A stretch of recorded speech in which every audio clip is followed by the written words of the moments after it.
syariat Ramadan itu turun pada tahun kedua Hijriah. Jadi 7 tahun setelah Ramadan pertama itu terjadi satu lompatan besar namanya Fathul Makkah itu. Bersama Zaid bin Harithah anak angkatnya ke Taif 70 km dari Mekah. Nabi bukan disambut tapi disambit sampai berdarah-darah kaki Nabi.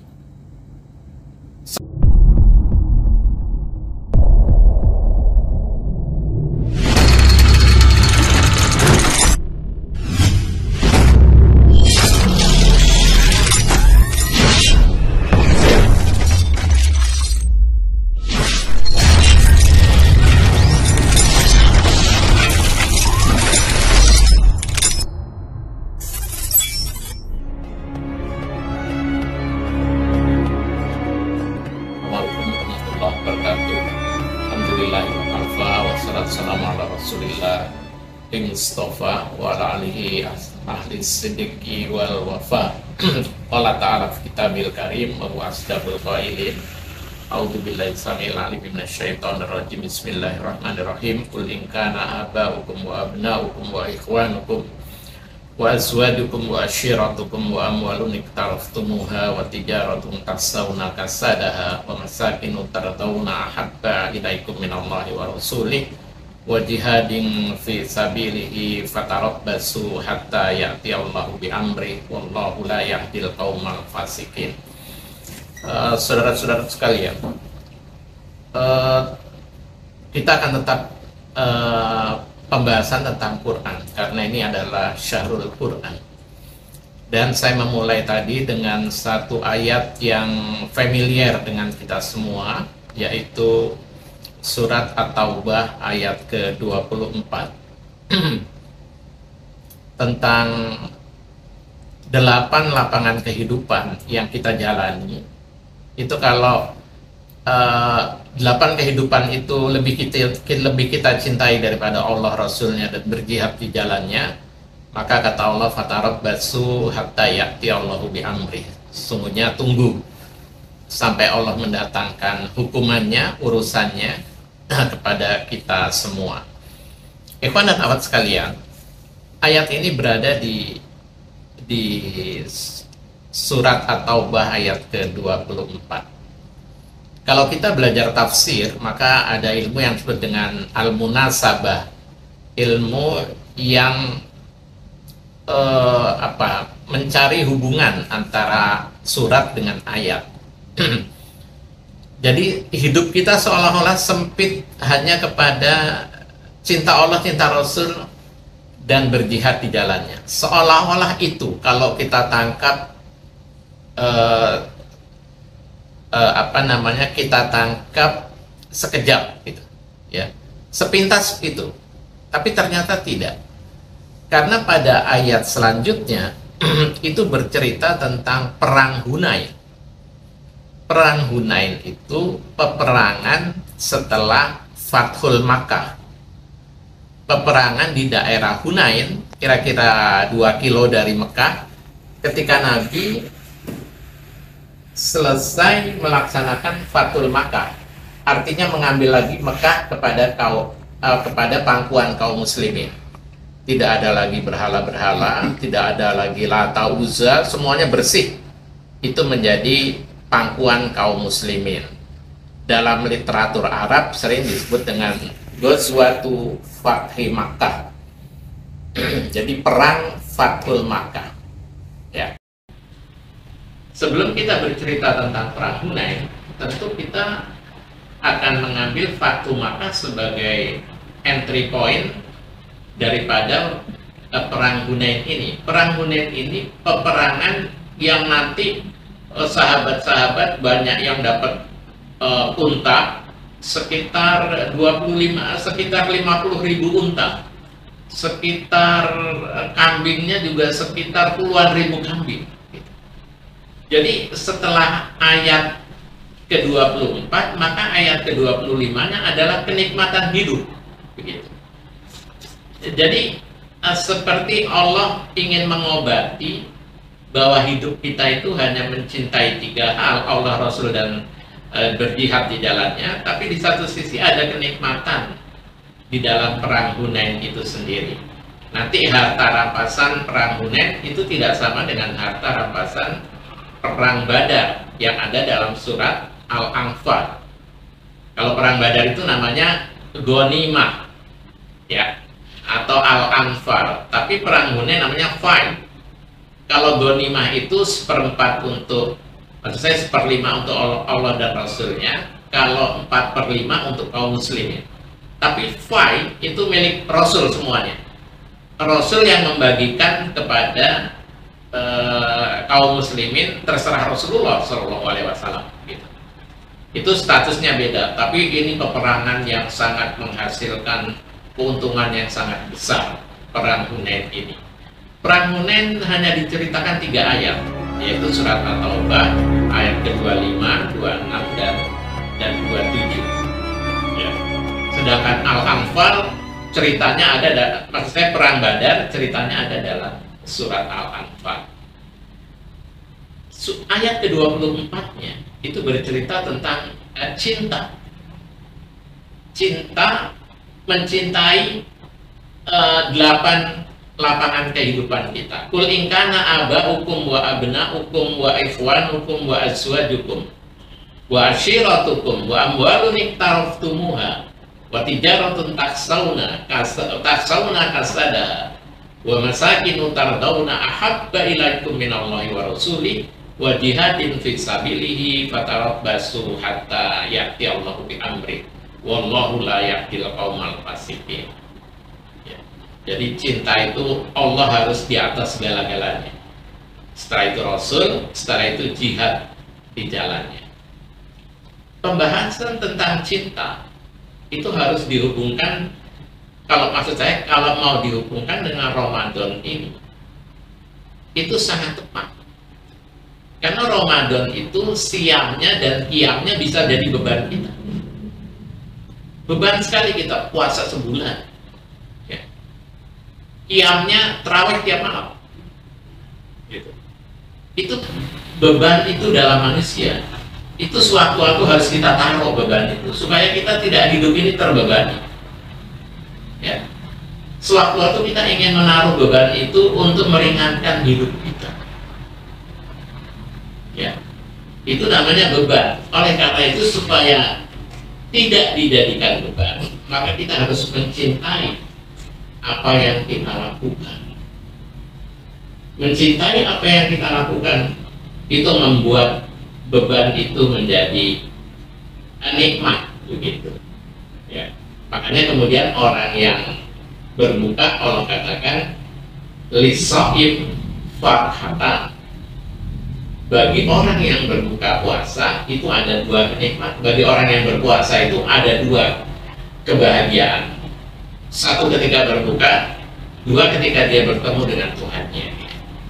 Jadi kita nikmati betul itu. Puasa bukan sebagai beban, tetapi kita lakukan sebagai cinta. Ya, itulah yang terrefleksi dalam surat At-Taubah ayat ke-24. Kita akan bercerita sedikit tentang Hunain. Ya. Hunain itu terjadi di Syawal tahun ke-8 Hijriah. Ramadannya itu Fathul Makkah. Begitu. Fathul Makkah itu terjadi karena perjanjian Hudaybiyah yang ditandatangani oleh kaum muslimin dan orang-orang kafir itu ternoda dengan adanya pengkhianatan orang-orang kafir Quraisy. Perjanjian itu berlaku 10 tahun gencetan senjata. Karena orang-orang kafir Quraisy, orang Yahudi, orang Badui udah takut, udah pasang bendera putih, nggak berani melawan kaum muslimin lagi. Kaum muslimin itu udah kuat, ya. Sehingga mereka membuat gencatan senjata selama 10 tahun. Singkat kata, tidak usah sampai 10 tahun. 2 tahun kemudian terjadi pembunuhan Bani Khuza'ah, pembunuhan Bani Bakar kepada Bani Khuza'ah. Bani Bakar itu sekutunya Quraisy, ya, dan Bani Khuza'ah itu sekutunya kaum muslimin. Setelah terjadi pembunuhan, orang kuat Quraisy pada waktu itu, Abu Sufyan, belum masuk Islam. Abu Sufyan deg-degan ini, bahwa dia tahu pengkhianatan ini akan membuat marah Muhammad, ya. Sehingga Abu Sufyan pergi dari Mekah ke dari Mekah ke Madinah, ya. Ini belum Fathul Makkah, ya. Tapi terjadi pengkhianatan sulhu Hudaybiyah. Setelah Abu Sufyan ke Madinah, beliau mau membujuk Nabi agar Nabi memaafkan Bani Bakar membunuh 20 orang Bani Khuza'ah. Datang ketemu Umar bin Khattab, ya Umar, engkau mau nggak memaafkan kami yang membunuh sebagian orang-orang Bani Khuza'ah, dan mau nggak pertemukan saya dengan Muhammad? Waktu itu Abu Sufyan tidak menyebut Rasulullah karena Abu Sufyan belum masuk Islam. Dia nanti masuk Islam ketika menjelang Fathul Makkah. Ketemu Abu Bakar juga diajukan, ketemu Ali bin Abi Thalib, Utsman, sahabat-sahabat besar itu diajukan. Abu Sufyan diajukan, akhirnya beliau ke rumah Rasulullah SAW, ketemu sama istri beliau, istri Nabi, namanya Romlah binti Abu Sufyan, jadi anaknya sendiri, ya. Itu terkenal dengan sebutan Ummu Habibah, anaknya Abu Sufyan yang menjadi salah satu istri Nabi SAW. Singkat kata, beliau datang ke rumah. Ya Romlah, katanya, di mana suamimu? Kata Romlah, suami saya lagi keluar rumah. Abu Bakar, Abu Sufyan pengen duduk di karpet. Begitu mau duduk, ditarik karpetnya sama anaknya sendiri. Cukup ayah, biar karpet ini saya tarik. Ini karpetnya mahal, katanya, dari Yaman. Begitu ditarik, tersinggung banget jadinya. Oh, anak begitu sama bapak. Abu Sufyan, kenapa kau lakukan ini ya Romlah? Aku nggak boleh duduk di karpet ini. Iya ayah, katanya. Maaf ayah, ayah masih najis. Ini adalah karpet yang sering diduduki oleh Rasulullah SAW, suami saya. Oh gitu, ya udah. Jadi nongso banget itu Abu Sufyan. Ketemu sahabatnya nggak dilayani, ketemu anaknya sendiri, acuh anaknya kepada ayahnya. Dalam hati Abu Sufyan, pasti Muhammad marah, karena Muhammad pasti tahu peristiwa pembunuhan Bani Bakar terhadap Bani Khuza'ah. Kemudian Abu Sufyan pulang ke Mekah, ya. Nabi mengatakan kepada sahabatnya, bersiap-siaplah safar, kita akan safar. Dan Nabi bilang seperti itu. Abu Bakar ke rumah anaknya sendiri, namanya Aisyah, istri beliau yang paling muda. Kata Abu Bakar, ya Aisyah, suamimu mau kemana? Saya tidak tahu ayah. Jadi ini amniah yang cukup besar bagi seorang istri, ya. Sampai suaminya pergi nggak tahu itu kemana. Karena jangan diceritakan, ini mau ada operasi besar, Nabi ingin menaklukkan kota Mekah yang masih dipenuhi dengan berhala-berhala yang najis itu. Nah begitu, singkat kata, berangkat Nabi 10.000 kaum muslimin. Populasi kaum muslimin sudah 10.000. Abu Sufyan itu gentar ya. Dia di sebuah lembah, dia melihat pasukan Muhammad sudah seperti ini, dia gentar.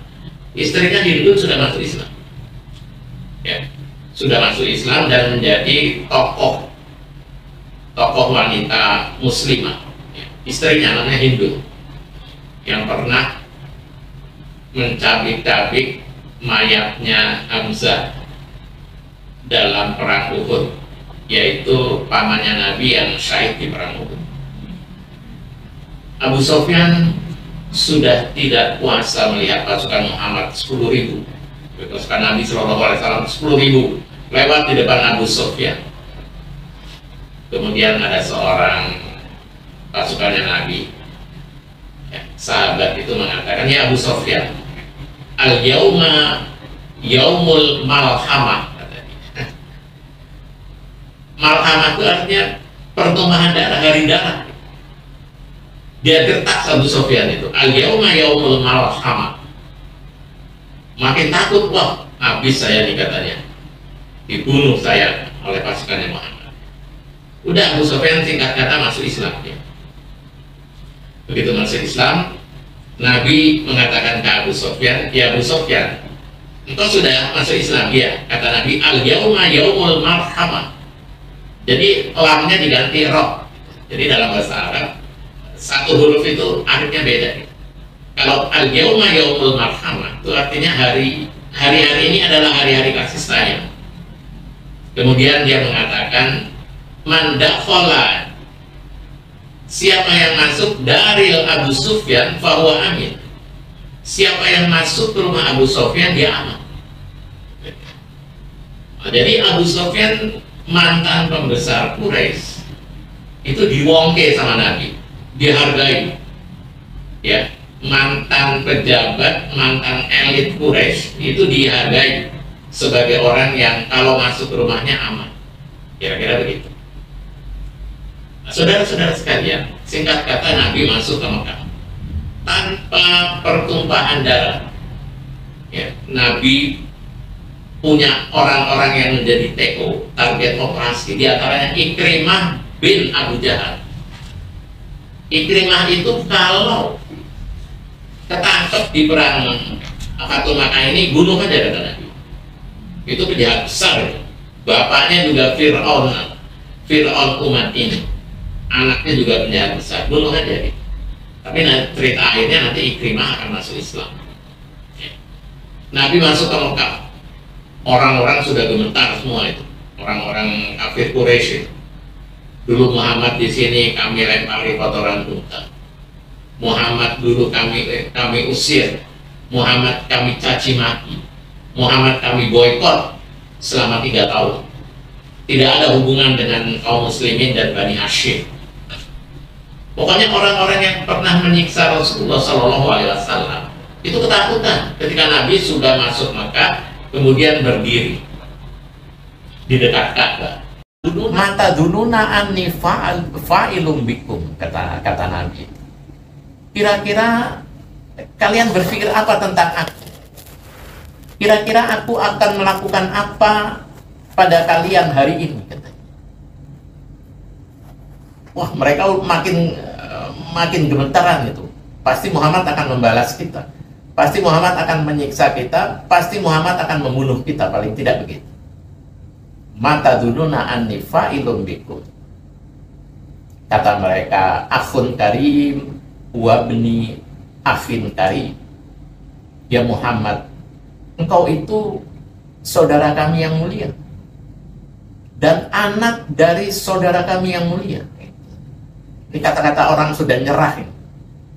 Kata-kata pasrah, nyerah. Udah mau diapain aja sama engkau Muhammad, tapi tolong ya, bantu kami ya Muhammad, karena akhun karim wa bni akhin karim. Engkau itu sahabatmu, engkau itu saudara kami yang mulia dan anak dari saudara kami yang mulia. Kata Nabi, idhabu fa'antumut tulaqo. Kalian bebas semua. Dan fa'antumut tulaqo. Kalian pergi dan kalian bebas. Ya, tidak ada masalah katanya. Nah, itu Fatul Makkah. Terjadi di Ramadan. Ya. Terjadi di Ramadan pada tahun ke-8 Hijriah. Syariat Ramadan itu turun pada tahun kedua Hijriah. Jadi 7 tahun setelah Ramadan pertama itu terjadi satu lompatan besar, namanya Fathul Makkah itu tadi, yang diabadikan dalam juz 30 itu. Idza jaa nasrullahi wal fath wa ra'aitan nasa yadkhuluna fi dinillahi afwaja fasabbih bihamdi rabbika wastaghfir innahu kana tawwaba. Setelah Fathul Makkah ini kira-kira 2000 ya, orang-orang yang masuk Islam termasuk Abu Sufyan. 2000 ini kemudian kaum Bani Hawazin dan Bani Thaqif, yaitu orang-orang Taif yang dulu Nabi pernah ke sana bersama Zaid bin Harithah, anak angkatnya, ke Taif 70 km dari Mekah. Nabi bukan disambut tapi disambit sampai berdarah-darah kaki Nabi. Sekarang mau memerangi kaum muslimin, bersekutu dengan Bani Hawazin. Ya. Nah, perang itu nanti di Hunain. Hunain itu berada kira-kira 2 km dari Mekah. Jumlah Nabi berapa? Ini saya masuk kepada perang Hunain, tapi lewat cerita dulu. Quran ini. Ininya, yang bercerita tentang perang Hunain ini. Berapa perang Hunain kaum muslimin? 12.000. Satu prestasi yang tidak pernah terjadi sebelumnya. Perang Uhud 1.000, yang disersi 300 orang-orang munafik. Perang Khandaq cuma nggak banyak-banyak amat. Ya. Perang Khandaq atau perang Azab itu. Ya. Itu nggak banyak-banyak banget. Ini banyak banget nih perang Uhud. Maksud saya perang Hunain ini.